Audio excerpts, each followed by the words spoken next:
Se você tivesse que me dizer hoje como é que está o seu grau de estresse com a endodontia no seu dia a dia, como é que você me responderia? Tá tudo certo? Sua alegria? Ou então não, de vez em quando tem uns casos que acabam me tirando um pouco do eixo. Ou então não, endodontia é extremamente estressante, não aguento mais essa especialidade, quero mudar de área. O que você me responderia?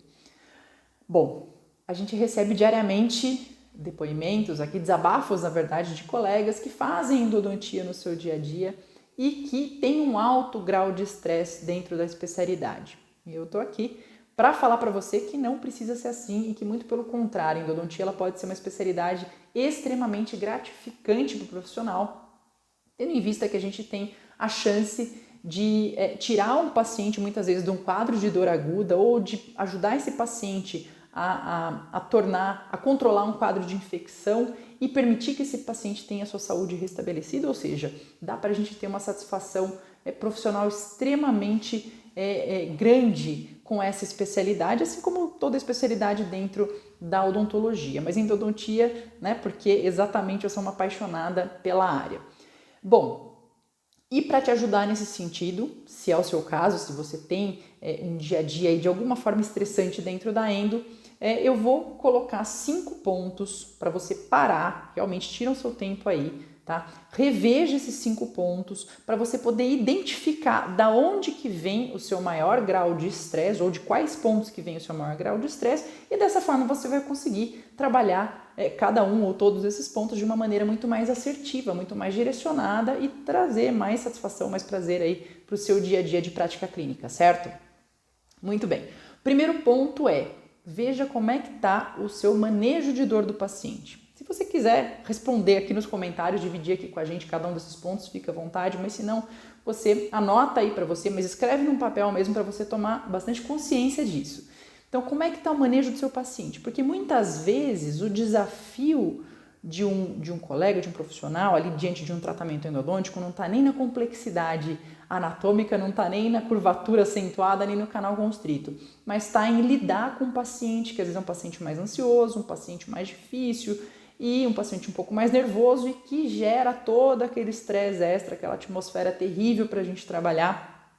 E isso depende muito de como o profissional, como você como profissional consegue fazer o manejo desse paciente. Então, primeiro ponto, como é que anda o manejo de paciente que você faz hoje. Segundo ponto, como é que está o controle de dor que você faz. Seus atendimentos, eles costumam correr tudo bem, do início ao fim, ou você tem que parar em boa parte dos seus atendimentos para fazer uma complementação anestésica, ou até mesmo dispensar aquele paciente naquele dia, porque o paciente começa a sentir muita dor durante o atendimento.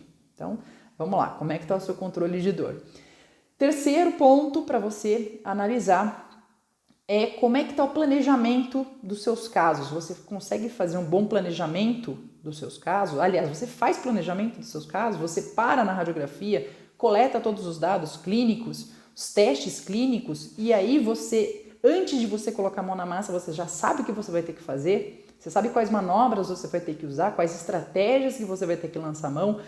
Antes da gente botar a mão na massa, a gente tem que ter em mente o que você planeja para aquele caso, certo? Então, como é que está o seu planejamento hoje? Quarto passo é a execução em si. Né? Às vezes a gente fica tão focado na execução que o problema é sempre execução e não. Olha só, vou te passar 5 passos, um deles é a execução, que é exatamente então esse quarto passo. Como é que está o seu treinamento e a sua prática, né, em cada uma das etapas do tratamento endodôntico, desde a abertura até a obturação e selamento, e em qual delas que você acredita que esteja o seu principal ponto de dificuldade hoje, se é que você tem algum ponto de dificuldade hoje, certo? Então, o quarto ponto é exatamente a execução técnica aí, o treinamento técnico, né, prático, como é que está hoje. E o quinto ponto, como é que está o pós-operatório dos seus pacientes? Você costuma ter pacientes que estão super bem. Primeiro, você controla o pós-operatório, né, dos pacientes, que às vezes você pode achar que está tudo bem e na verdade você não tem ideia, porque se o paciente sente dor no pós-operatório, tem paciente que te volta para você para reclamar e tem paciente que não, tem paciente que já procura outro colega. Então, como é que está o pós-operatório? Faz esse controle pós-operatório, liga para o paciente, entra em contato, vê como é que ele passou.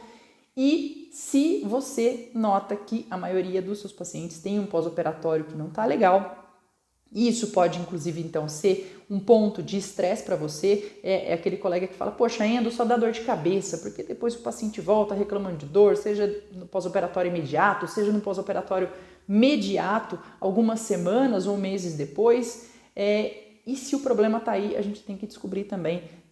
É um ponto importante para se observar e a gente tem que descobrir também da onde que isso está vindo, certo? Então, pare, reveja esses 5 pontos, identifique qual ou quais pontos que são os maiores desafios para você, que causam mais estresse para você hoje, e a partir disso, aí sim, a gente tem como estabelecer medidas assertivas para conseguir trabalhar cada um desses pontos e para que você tenha não estresse com a endodontia, mas que a endodontia seja feita de maneira bastante satisfatória no seu dia a dia, que você possa levantar da cama feliz da vida, que você vai naquele dia poder ajudar tantos pacientes aí no decorrer dos seus atendimentos.